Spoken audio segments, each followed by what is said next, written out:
نحمده ونستعينه ونستغفره ونؤمن به ونتوكل عليه ونعوذ بالله من شرور أنفسنا من يهده الله فلا مضل له ومن يضلله فلا هادي له ونشهد أن سيدنا وسندنا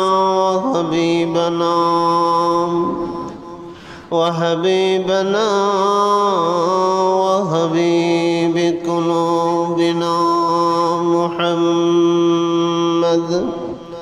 الذي أرسله بالحق بشيرا ونذيرا وداعيا إلى الله بإذنه وسراجا قمرا منيرا أعوذ بالله من الشيطان الرجيم بسم الله الرحمن الرحيم الذي خلق الموت والحياة ليبلوكم أيكم أحسن عملا وقال تعالى في كلامه المجيد والفرقانه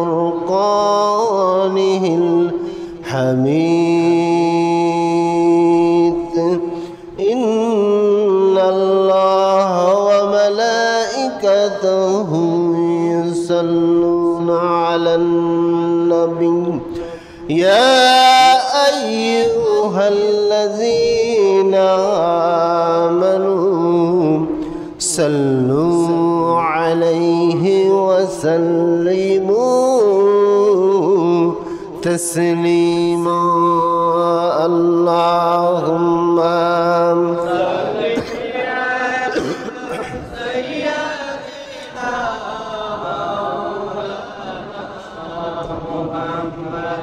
وعلى آل سيدنا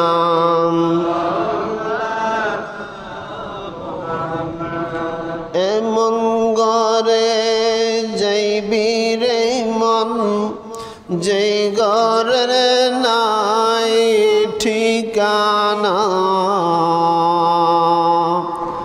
এমন ঘরে শুইবি রে মন যেই ঘরের নাই বিছানা আল্লাহুম্মা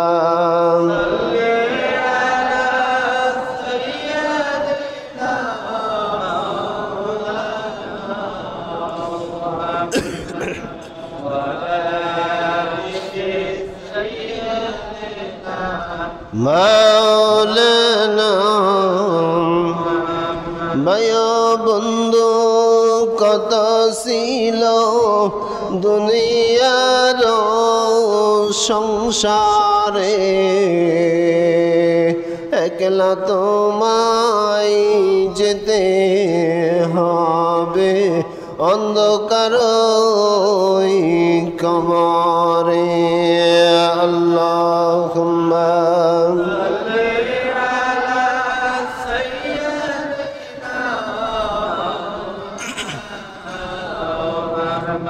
وعلى آل سيدنا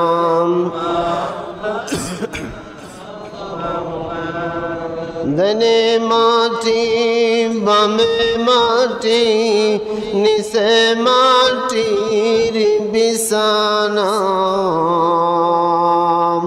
উপরেতে তাকাও যদি কাসাবাসের সদখানা আল্লাহুম্মা সাল্লি আলা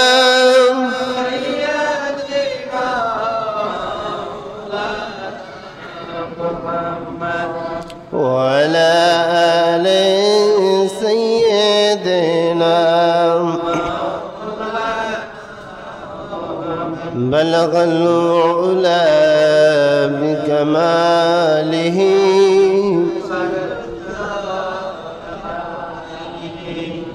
حسنت جميع خصاله তোমাকে ডাকি যদি একবার আল্লাহ আমাকে কাছে টানো বারবার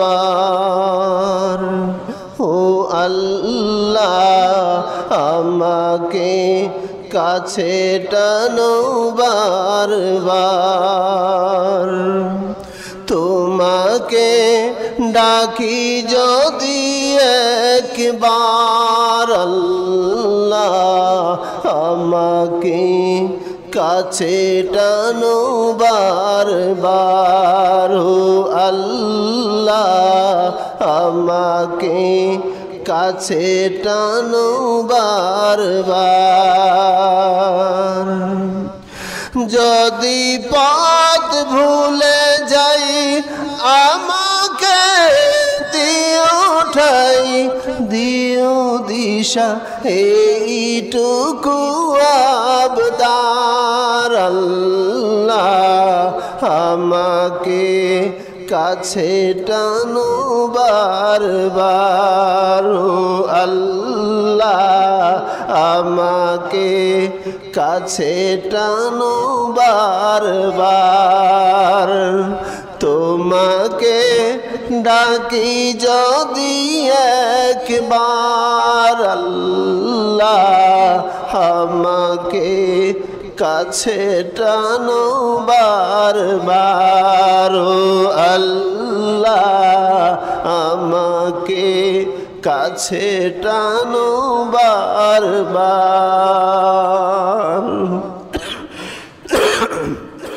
সম্মানিত মুসল্লিয়ান কিরাম, মুরব্বিয়ান আযম, আজিজ কৃষক যুবক ভাইয়েরা,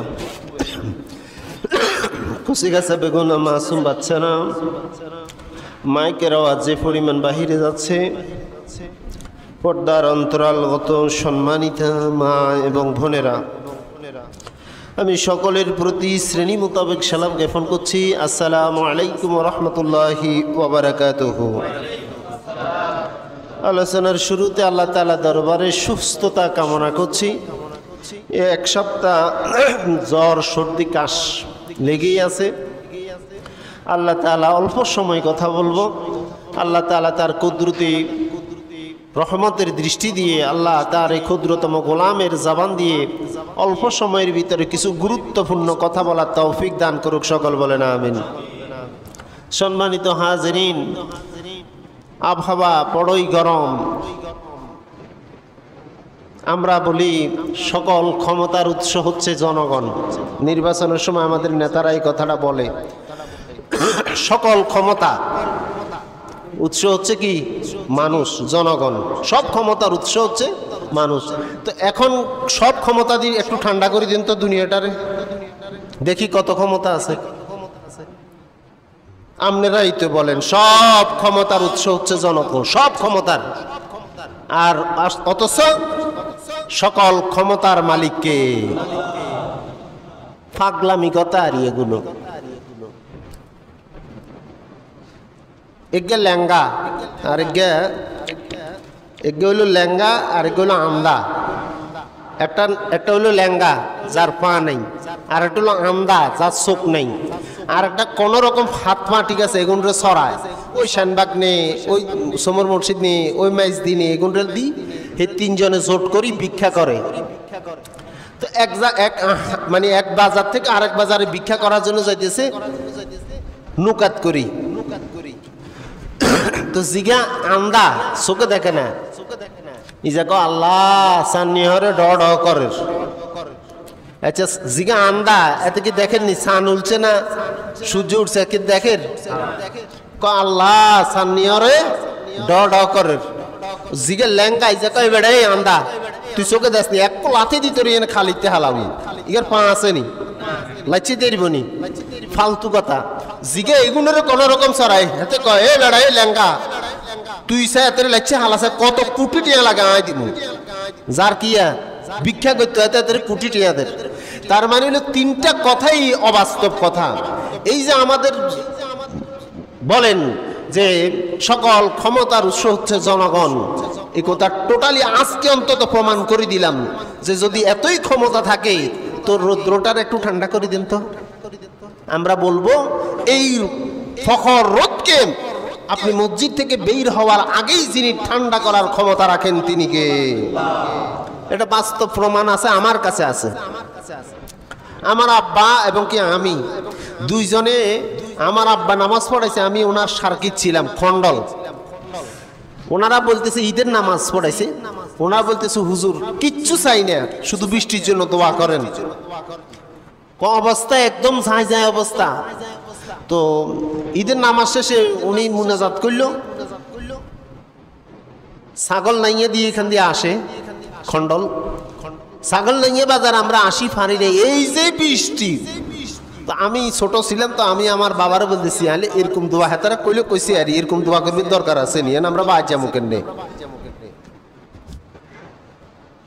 হ্যাঁ এই রৌদ্রের ভিতরে মুহূর্তের ভিতরে যিনি বৃষ্টি জমিনে নামানোর ক্ষমতা রাখেন তিনি কে সুতরাং সে আল্লাহর প্রশংসা করছি যে আল্লাহর কাছে আল্লাহর হাতে আমার জীবন মৃত্যু আল্লাহ তাআলা আমাদেরকে দুনিয়ায় মুহূর্তের ভিতরে আল্লাহ এই পরিবেশটাকে যাতে ঠান্ডা করে দেখ সকলে বলেন আমিন রাজহাঁস যেটা আমাদের দেশের কি বলে রাজহাঁস মুসা নবী আল্লাহর লগে দেখা করতে যান শত শত রাজহাঁস এসে রাজহাঁসে তো গলা একটু উঁচা এইভাবে করে উঁচা করি মুসা নবীর সামনে সালাম দি বলে পয়গম্বর মুসা কই যান বলে আল্লাহর লগে একটু কথা বলার জন্য যাইতেছি বলে এখানে বৃষ্টি হয় না 40 বছর কয় বছর 40 বছর মরুভূমির ভিতরে আমরা খাই কি পানি নেই কিছুই নেই তা আমরা তো কোনো গৃহপালিত প্রাণীও না আমরা এখানে সাগরে থাকি কিন্তু এখন তো আমাদের খাওয়া দ্রব্য মানে সবকিছু বন্ধ হয়ে গেছে আপনি একটু আল্লাহরে জিজ্ঞেস করিয়েন যে বৃষ্টি কবে দিব তো মুসা নবী আল্লাহর সঙ্গে কথাবার্তা বলে আবার ফিরে আসতেছে হঠাৎ করে বলতে মাবুদ কিছু হাঁসের বাচ্চা হাঁস আপনার কাছে জানতে চাইলেও যে বৃষ্টি হইতেছে না জমিনে বৃষ্টি দিবেন কবে বা বৃষ্টি কি জমিনে আদৌ হবে কিনা বলে হ্যাঁ বৃষ্টি তো হবে বলে কবে দিবেন বৃষ্টি বলে 40 বছর বৃষ্টি বন্ধ আরো 40 বছর পরে বৃষ্টি হইব মুসা নবী সরল মানুষ চলে আসতেছে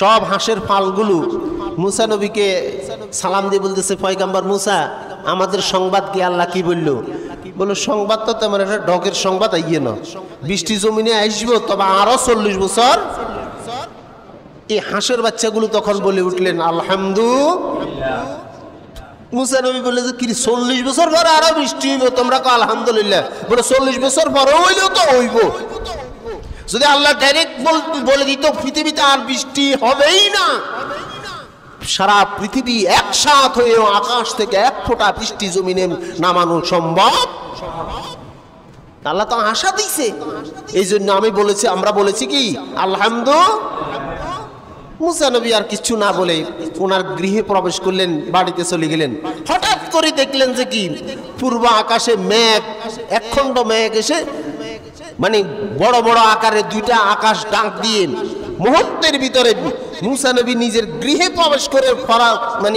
প্রবেশ করার আগেই আকাশ থেকে মুষলধারা বৃষ্টি জমিনে প্রবাহিত হতে লাগলো সুবহানাল্লাহ মুসা নবী আল্লাহর কুরবান ইলাহিম তুমি বলেছো 40 বছর পর বৃষ্টি হবে আমিও তোমার কথা বিশ্বাস করে হাঁসগুলোকে বলে দিলাম 40 বছর পরে বৃষ্টি হবে কিন্তু 40 বছর পরে বৃষ্টি হবে এখন তো দেখি 40 মিনিট আগেই তুমি বৃষ্টি দেওয়া শুরু করলা আমাকে কেন হাঁসগুলোর কাছে ছোট বানাইলা আমার আল্লাহ তাআলা কয় মুসা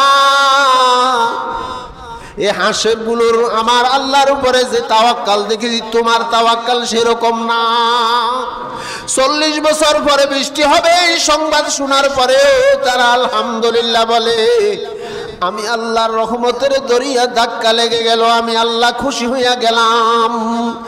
অবুঝ এই প্রাণীগুলো যদি আমি আল্লাহর সিদ্ধান্তের উপরে আলহামদুলিল্লাহ শুকর আদায় করতে পারে, আমি আল্লাহ তাআলা তাদের শুকর আদায় করার কারণে খুশি হইয়া 40 বছরের বৃষ্টি 40 মিনিটে জমিনের ভিতরে দিয়ে দিলাম।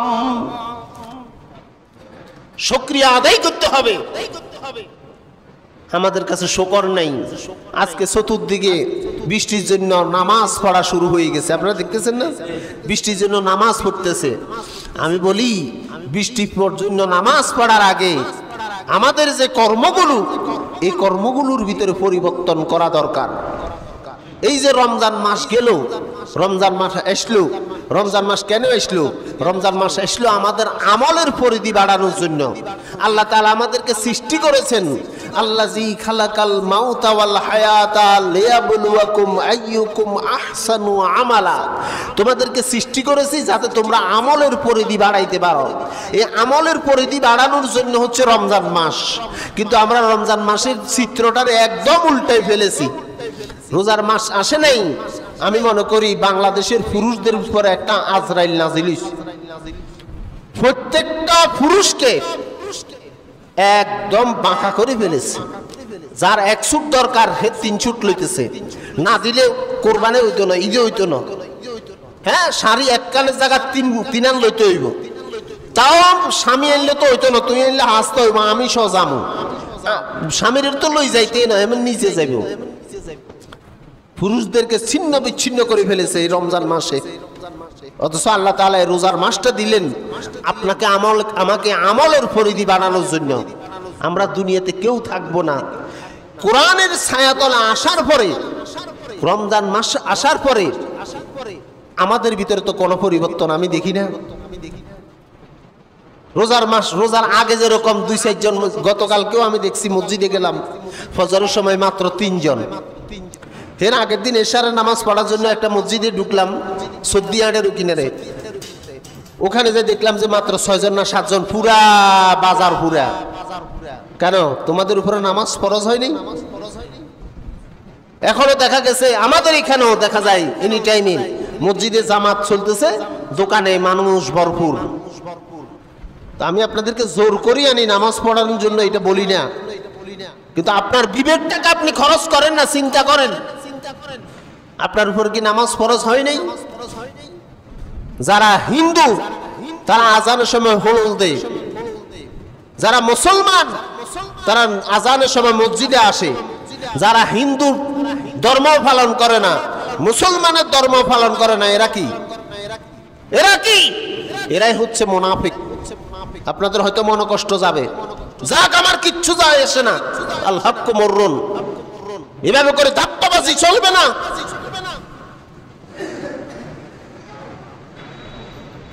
ইসলামটাকে আমরা তামাশা মনে করি, আমরা ধর্ম মানি। কোন সময় মানি? মানুষ মারা গেলে ধর্ম মানি, ওইবের সময় ধর্ম মানি, বিয়ার সময়, খুতবার সময় ধর্ম মানি। বিয়া পুরাটাইও ধর্ম মানি না। ওই বিয়াতে শুধু হুজুরের বলায়, হুজুরের সূরা নিসার আয়াতগুলো পড়ি, বাস এই সময় ধর্মটা মানি। ওইবের সময় ধর্ম মানি, আবার মরবের সময় ধর্ম মানি। আর বিস্কিরের যে হায়াতটা, এই হায়াতটা আমরা ধর্মটারে ছিন্ন বিচ্ছিন্ন করে ফেলেছি। অথচ আমার রাসূল বলতেছেন, উদখুলু ফি সিলমি কাফা, পরিপূর্ণ তোমরা কি করো? ইসলামের ভিতরে প্রবেশ করো। আচ্ছা বলেন, আমাকে মানিক ভাইয়ের বাড়ি তো এই তো মসজিদের পূর্ব পাশে, কেমন? ওখান থেকে বিদ্যুৎ ওনার ঘরে, এই মসজিদের লাইনটা ওনার ঘর থেকে আনা, পুরা লাইন সব মানে একদম গাছের ফাঁকে ফাঁকে ফাঁকে ফাঁকে ওই মামুন হুজুরের গছ যেখানে, এখান পর্যন্ত এসেছে। এখানে পর্যন্ত আসার পরে আবার এখান দিয়ে মাত্র 2 আঙ্গুল 1 কর তারটা একটু ছিঁড়া, মানে জয়েন্ট নেই। আবার এখান থেকে শুরু হয়ে আবার এখানে যেতে আসছে। মসজিদে লাইট বাল্ব জ্বলব তো, কেন চলবে না? বিস্কিনের দিকই নেই কানেকশন। তো আপনি আমি আল্লাহর হুকুম হইলে দৈনিক ক ওয়াক্ত নামাজ, 5 ওয়াক্ত, আপনি পড়লেন 4 ওয়াক্ত, বা আপনি পড়লেন 2 ওয়াক্ত, বা সপ্তাহের ভিতরে পড়লেন মাত্র 2 রাকাত। সপ্তাহের ভিতরে মাত্র কয় রাকাত? 2 রাকাত। তো আপনার আমার মুসলমানই তো পরিপূর্ণ আছে তো? নাই। বিশ্বাস করেন কিনা জানি না, এখন আমি এখানে পরীক্ষা লইতে গেলে অনেকে আমরা ইবাদত গুলো জানি না। আমরা জানি কি? January, February, March, April, May, June, July, August, September, October, November, December. এখন এখানে যদি আমি পরীক্ষা লই, আপনারা মনে কষ্ট নিয়ে না, অনেকে বাংলা 12 মাসের নামও জানতেন না, আছে কি নেই? অথচ বাংলাদেশের জন্য আমরা জান প্রাণ। বাংলা 12 মাসের নাম অনেক যুবকে কইতিত্ব না, আরবি তো নাই।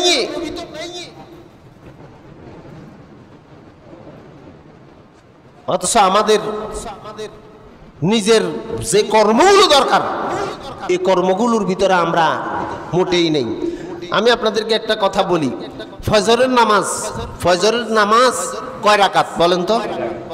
4 রাকাত। ফজরের নামাজ কয় রাকাত? 4 রাকাত। 2 রাকাত সুন্নত। তারপরে ফজরের পরে কি? জোহরের নামাজ কয় রাকাত? কয় রাকাত? 12 রাকাত। এই যে দেখছেন, জোহরের নামাজ প্রথম সুন্নত কয় রাকাত, এরপরে ফরজ, এরপরে 2 রাকাত, এরপরে 2 রাকাত। এই কয় রাকাত হয়েছে? 12 রাকাত। এই জায়গায় আজকে একটা মাসালা শুনিলেন। জোহরের নামাজ আমরা সবাই বলছি 12 রাকাত, আসলে জোহরের নামাজ হচ্ছে 10 রাকাত। কয় রাকাত? নফল। এই 2 রাকাত নফল, জোহরের নফল নয়। আপনি যদি আসর পর্যন্ত 2 রাকাত করে নফল আদায় করেন, এটা কি সওয়াব হবে না গুনাহ হবে? তবে রাসূল সাল্লাল্লাহু আলাইহি সাল্লাম প্রত্যেক ওয়াক্তে নামাজের টাইমে উনি 2 রাকাত করে কি পড়তেন? নফলের নামাজ আদায় করতেন সময় থাকলে। কিন্তু মূলত এই 2 রাকাত, পরে 2 রাকাত, প্রথম 4 রাকাত সুন্নতে মুআক্কাদা, পরে ফরজ, পরে আবার কি সুন্নতে মুআক্কাদা, পরে 2 রাকাত কি নফল। যদি ওই 2 রাকাত না পড়েন আপনার গুনাহ হবে না, পড়লে সওয়াব হবে। না পড়তে হবে বাধ্যতামূলক। কিন্তু বাকি 10 রাকাত, কথা বুঝেন না? বাকি 10 রাকাত কি? যেহেতু সুন্নতে কি এটা? এটা সুন্নতে মুআক্কাদা। এখন আপনারা যে মাত্র 2 রাকাত পড়ি চলে যান গই, এটার মাসালাটা মেহেরবানি করে আমার দিয়েন। আমারও বিশ্বাস যদি করে নাই যে বাড়িতে অনেক কাজ, আমিও 2 রাকাত হড়াই দেবো। আর নতুবা বন্ধামি বন্ধ করেন। কোথায় পাইছেন এসব বাটপারি? সহি মাসালা নিয়ে আসেন। আজকে যে আমাদের উপরে গজব নাজিল হয়েছে, এই গজব নাজিল হওয়ার একমাত্র কারণ হচ্ছে আমরা মুসলমানেরা ঠিক নেই। আল্লাহর কোরআন নিয়ে তামাশা শুরু করে দিয়েছি, ইসলামটাকে তামাশা করে শুরু করে দিয়েছি।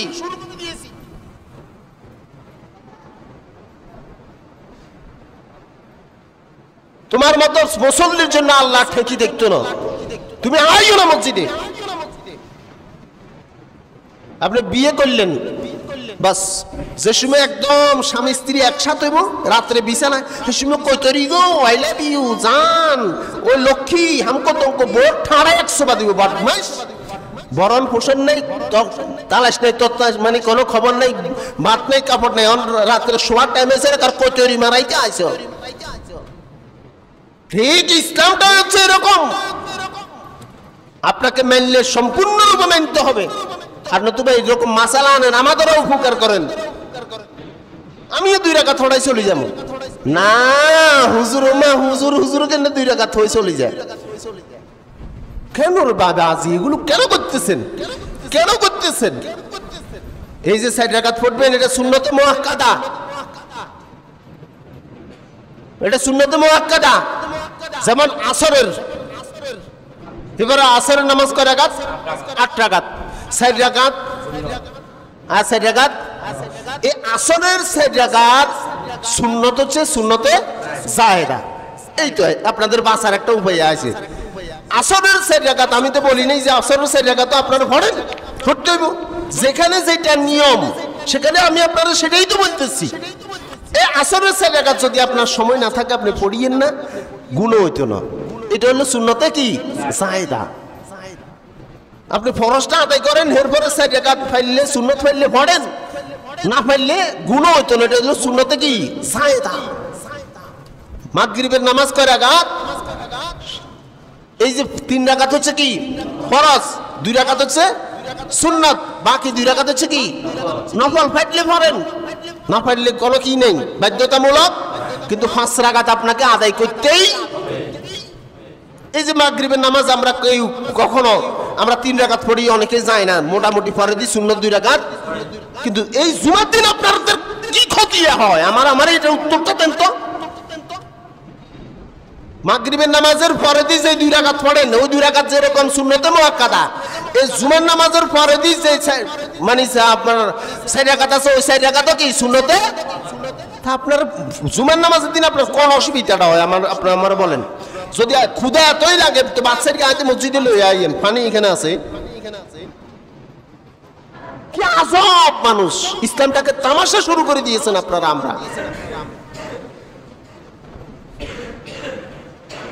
আমরা তুবা বলেন বলে হুজুর আমরা এন্নের উপরে চলবো, আমরা সহ্য হলে ইমামতি করেন, নইলে চলে যান।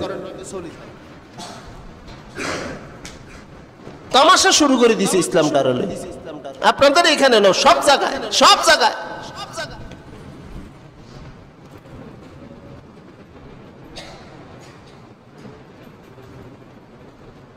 রোজার মাস আসলো, রোজার মাস গেল, আমাদের যে কোয়াল হেমাতা, আমাদের ভিতরে কোনো পরিবর্তন নাই। আমরা আগে যেরকম ছিলাম এখনো সেরকম ছিলাম, এখনো সেই একই রকম ইবাদতের ভিতরে আমাদের কোনো লাজেন আমরা স্বাদে পাই না, লাজেন আমরা স্বাদে পাই না। হুজুর যদি কেরাত একটু মানে তাসাউদে পড়ে, মানে আস্তে ধীরে পড়ে, তো হেতন যদি আগা দিয়ে যেতে ফিসকে তুমি গলায় দিয়ে হুজুর সিগন্যাল দে, তাড়াতাড়ি সালাম মিরান না।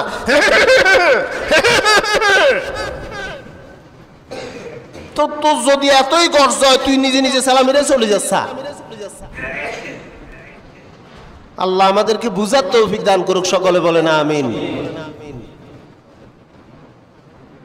কোরআনের ছায়াতলে আসলে মরে মানুষ হবে এমন, উটের নাকের ভিতরে যদি আপনার রশি ঢুকাই দিলেন, ওই উটটা যদি মালিকের হাতে ধরা থাকে, ওই উটটা যেরকম এদিক সেদিক চলতে পারে না, ঘুরতে পারে না, যেহেতু তার নাকের ভিতরে রশি ঢুকানো, তার গলার ভিতরে রশি ঢুকানো, রশিটা মালিকের হাতে, মালিক যাবে যেদিকে উট যাবে সেদিকে।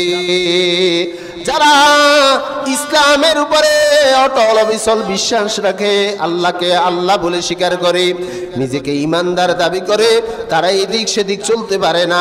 আল্লাহর নির্দেশ আছে যেদিকে মুমিন চলবে সেদিকে। যেহেতু মুমিনের গলার ভিতরে আল্লাহর কুদরতি রশি আল্লাহ লাগাইয়া দিয়েছেন। হযরত ওমর রাদিয়াল্লাহু তাআলা আনহু ইসলাম ধর্ম গ্রহণ করার পরে ওমরের জীবনটাকে কিরকম ভাবে পরিবর্তন করে নিলেন। আগের ওমর আর পরের ওমরের ভিতরে আকাশ পাতাল ডিফারেন্স হয়ে গেছে। আল্লাহর হাবিব বলেন, আমার সাহাবীরা, আমার ওমর ইসলামের ভিতরে আসার পরে ওমরের জীবন এমন পরিবর্তন হয়ে গেছে, আল্লাহ যদি আমার পরে কোনো নবুয়তের দপ্তরি যদি খোলা থাকতো, নবী যদি জমিনে ফাটাইতো, হযরত ওমরকে আল্লাহ নবুয়তের দায়িত্ব দিয়ে দিতেন। হযরত ওমর রাদিয়াল্লাহু তাআলা আনহু খেলাফত আমলে ইউমানে যাইতেছেন রাষ্ট্রীয় সফরে, আলোচনা শেষ, ইউমানে যাইতেছেন রাষ্ট্রীয় সফরে। একটা উটের ভিতরে বসলেন, একটা খাদেম নিলেন, খাদেম উটের লাগাম ধরে ধরে টানতে টানতে মরুভূমির ভিতর দিয়ে নিতেছেন। অর্ধেক পথ যাবার পরে হযরত ওমর রাদিয়াল্লাহু তাআলা আনহু খাদেমকে বললেন, খাদেম দাঁড়াও, খাদেম দাঁড়াও। খাদেম দাঁড়াইয়া গেলেন, বললেন, একটা কাজ করো, উটের রশিটা আমার হাতে দাও, তুমি এবার উটের পিঠের উপরে বসো। খাদেম বলেন, হুজুর কি বলেন আপনি? আপনি খলিফাতুল মুসলিমিন, রাষ্ট্রপ্রধান, আমি উটের পিঠের উপরে বসবো, আপনি উটের রশি টানবেন, এটা কি হয়? বলে যে খবরদার, আমার সিদ্ধান্তের উপরে কথা বলিও না। তোমাকে যে আল্লাহ সৃষ্টি করেছে, আর আমি খলিফারেও সে আল্লাহ সৃষ্টি করেছে।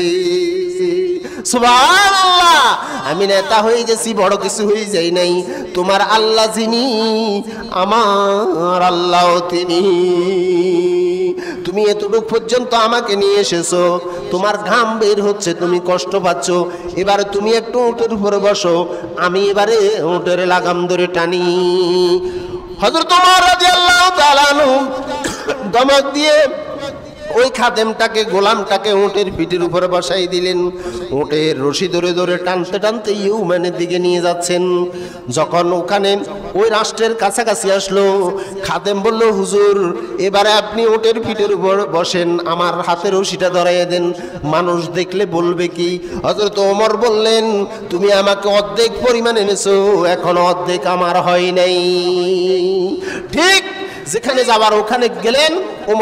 ওমর রাদিয়াল্লাহু তাআলা আনহুর হাতের ভিতরে উটের রশি ধরা। তারা এসে ফুল বাঁধতেছেন যে আরব দেশের কি আসলো, রাষ্ট্রপ্রধান আসলো, ওনার শুভেচ্ছার স্বাগতম মানে জানাইতেছে।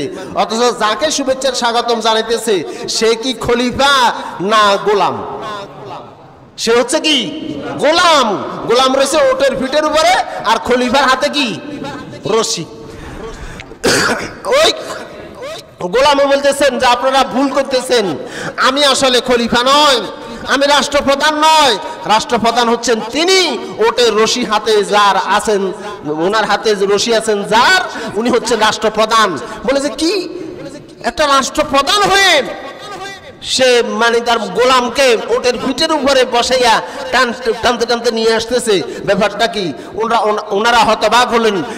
হযরত ওমর রাদিয়াল্লাহু তাআলা ডাক দিয়ে বলতেছেন, তোমরা হতবাক হইও না, গোলামকে যে আল্লাহ সৃষ্টি করেছেন, আমাকেও সে আল্লাহ সৃষ্টি করেছেন, তার যেরকম কষ্ট অনুভব হয় আমারও কষ্ট অনুভব হয়। সুতরাং আমি যদি একা রাষ্ট্রপ্রধান হয়ে তার উপরে জুলুম করি, কিয়ামতের ময়দানে আমাকে আসামি হয়ে যেতে হবে। পরিবর্তন কিভাবে আসলো? কোরআনের ছায়াতলে আসার পরে পরিবর্তন হলো। আজ আমাদের পরিবর্তন নাই, একটাই কারণ, আমরা ধর্মটাকে ধর্ম হিসেবে মানি, জীবন বিধান হিসেবে আমরা মানি না, যার কারণে আমাদের ভিতরে কোনো পরিবর্তন নেই। আল্লাহ তাআলা আমাদেরকে ধর্মটাকে জীবন বিধান হিসেবে মনে করে বাস্তব জীবনে আমল করার তৌফিক দান করুক। সকলে বলেন আমিন।